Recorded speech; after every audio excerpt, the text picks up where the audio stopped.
If you're a service provider asking, how do I get more visitors to my site? You just might be asking the completely wrong question. Look, of course, having more traffic is great. But what's the point of driving 1,000 new people to your website if 999 of them leave confused and never come back? The real million-dollar question isn't how do I get more leads? It's how do I convert the leads I already have? Most businesses don't have a traffic problem, they have a conversion problem. They're losing interested people at every single step, and they don't even know it. So today, we're focusing on one of the most practical things you can do to get more clients: fixing your broken process. We're not talking about complicated flowcharts or marketing theory. We're talking about the words. What do you actually say on your landing page? What do you actually write in your emails? How do you make your booking process so easy that people can't help but say yes? We're breaking down that entire 5-step journey, starting with the 3 seconds that define your first impression. Step 1, the first time they see you. So someone clicks your Facebook ad, or they find your blog post on Google, or they see you mentioned on LinkedIn and click through. This is it, your very first impression, and you've got maybe 3 seconds before they decide if you're worth their attention or not. And it is at this point that so many services screw things up.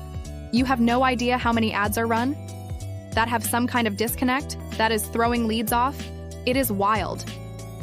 Now I'm not talking about those ads that mistakenly redirects you to the wrong site because there was a typo somewhere. Those happen too. A lot. But that's not what we're talking about. Let's say your ad promises finally fix the leaks in your sales process. Great hook. They click. But then they land on your homepage that just talks about all the different services you offer with no mention of sales process leaks anywhere. They're confused. They leave. The fix is simple. Match your message.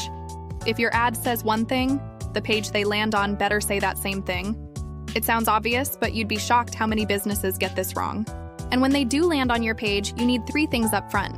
Tell them what they're getting. Get a free checklist that shows you exactly where you're losing customers in your process. Clear, simple, they know what's in it for them. Show them you get it. You're spending money to bring people to your website, but they're not buying. You can't figure out why, and honestly, you don't have time to play detective. Now they feel seen. You want to make it stupid easy for them to take the next step. So unless you're trying to take on leads for like a really high-tier exclusive thing, it might not always be best to ask for their company name, their revenue, their favorite color, and their mother's maiden name. Name and email. That's it. The easier you make it, the more people will actually do it. Because you're not trying to close a sale here.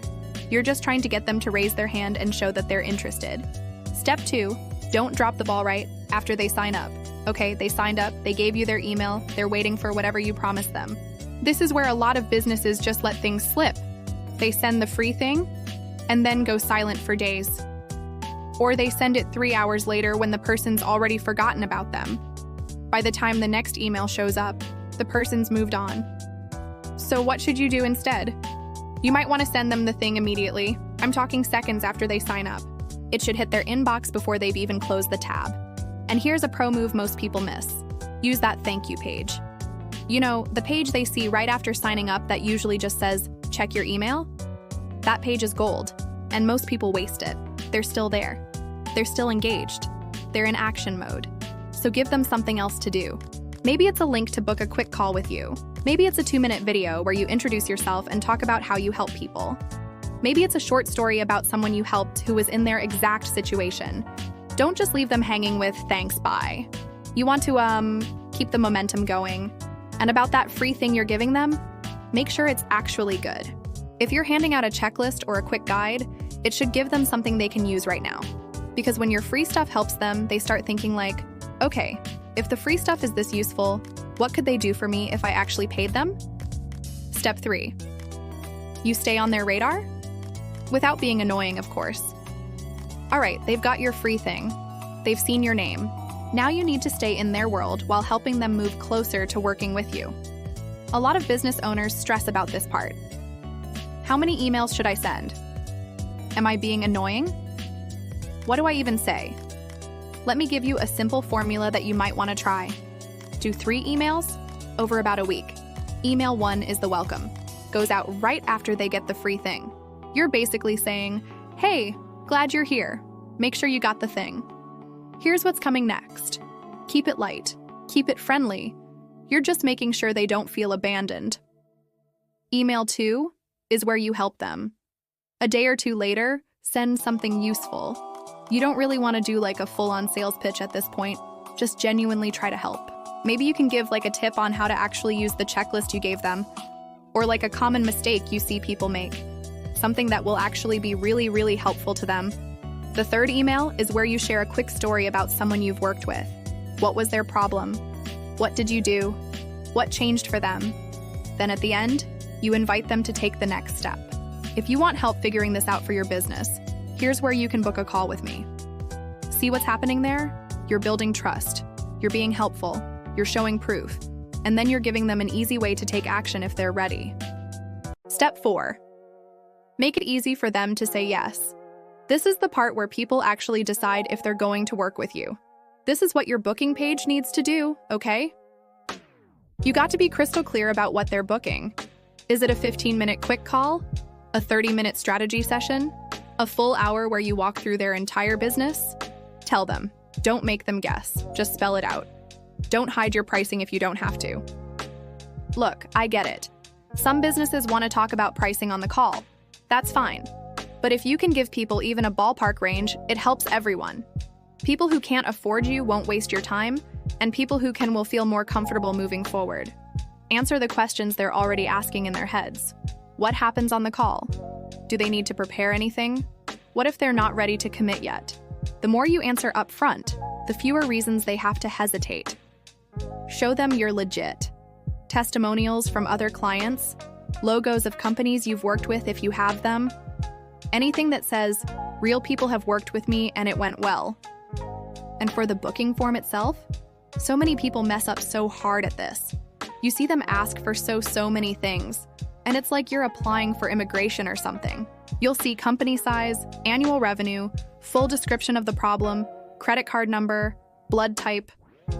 Okay, maybe not that last one, but you get the point. Please, if you can, just try to keep it simple, okay? Name, email, phone number, maybe one question about what they need help with. That's it.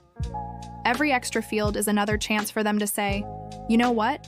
This feels like a lot, and close the tab. Once they book, confirm it immediately. Send them an email right away, and then send reminders. One a few days before, one the day before, one an hour before. Because people forget, and when they no-show on your carefully scheduled call, it messes up your whole day. Step 5, they paid you. Now what? Congrats, you have a new client. But here's the thing though, the process doesn't stop here. This is actually where some of your best opportunities live. Right after someone pays you, they're in a weird headspace. Part of them is excited. Part of them is nervous. Part of them is thinking, did I just make a huge mistake? This is buyer's remorse territory, and you need to handle it. Send them a welcome series. A few emails that walk them through what happens next. What to expect, what they need to do to prepare. Make them feel like they're in good hands. Remind them why they made this decision and why it was a good one. Because if you don't, they are so likely to ghost you. They pay, but they don't show up to the first call. Or they do the first session and then fall off the face of the earth. And now you're chasing them down trying to deliver the service they already paid for. It's a mess. After you've worked with them for a bit, try to check in on them and follow up. It's super important. Ask them how it's going. What's working? What could be better? This does 2 things. 1, it shows you actually care about their experience. 2, it gives you valuable feedback to improve how you work with people. And as you already know, happy clients can become repeat clients. Once someone's worked with you and seen results, they're in the perfect position to buy again. Maybe for some ongoing work, or like a bigger package, or maybe they will try something else you offer. There's no reason for you to be shy about offering them the next thing. They already trust you. They've already seen you deliver. The worst they can say is no. The best they can say is yes, and now you're making more money from someone who already knows you're worth it. Okay, so, can I be honest with you for a second? There's a ton of advice out there about sales funnels and marketing and all this stuff.